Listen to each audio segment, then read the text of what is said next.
Hello viewers, I welcome you to another edition of Champ Footy. Today, I say make a yarn on the latest story for for the weekend football. You know, I just come here to give you the early match report. As the match just go for the normal Premier League matches and La Liga match, I see some interesting talking points where I would like make a yarn on.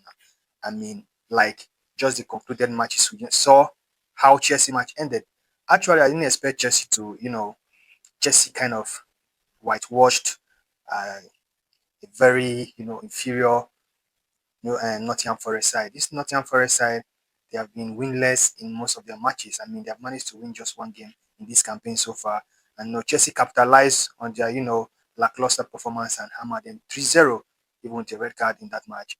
And also the Barcelona match, the Barcelona game, as usual, Barcelona triumphed, but it was a very hard fought victory. Barcelona had to dig deep and managed to earn a 2-1 victory in stoppage time.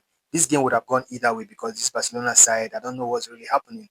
I don't know, maybe the lack of confidence after the 4-1 loss against Sevilla, but at least they came back and kept pushing for that late goal, and now Barcelona are now back to the top with 22 points, training and ahead of Real Madrid with just 1 point. So other interesting matchup we will get, other interesting matchup was the match against Crystal Palace and Bournemouth.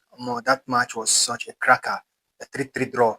Bournemouth thought they were going to have the 3 points when they were winning 3-2, and Jem Mateta scored two quick fire goals. I mean, he scored a hat trick. He literally carried this Crystal Palace team, and they ended a remarkable 3-3 draw at home against Bournemouth. This Bournemouth side, I mean, they were supposed to, take that victory and sit comfortably at the top of the Premier League table. But it wasn't to be so, as Crystal Palace fought very hard and ended remarkably 3-2 draw. And another interesting matchup was Man City versus Everton. Man City, I mean, they kept a clean sheet this time around and won Everton by 2-0. Erling Haaland was on target as usual, scoring 2 goals. Erling Haaland right now is Premier League top scorer, and this guy is unstoppable. Just over the international break, I mean, he created another record by scoring over 50 goals, making him on course to, one of those players that break Ronaldo's record as the player with the most goals in international football, for country. And now this Erling Haaland has also replicated his international performance in just this the game against Everton.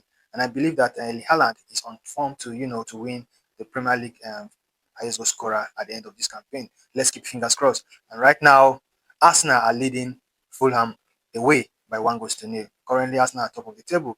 And let's see how it goes. This Liverpool side will play against Manchester United. And there is no telling, the match is going to be a very heated game, and it can go either way. That game is going to be a very tightly contested match. Both teams are coming to the game with immense pressure. Ruben Amorim is not the favorite at the moment. Just how we see how Nottingham Forest owner has sacked Nottingham Forest coach, and Postecoglou has been sacked after this Chelsea game when he lost 0-3.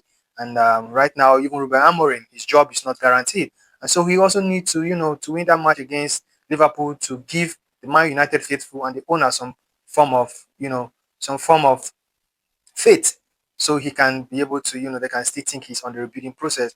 Also, Liverpool will want to bounce back after 3 consecutive losses, and they will not be taking anything to chance.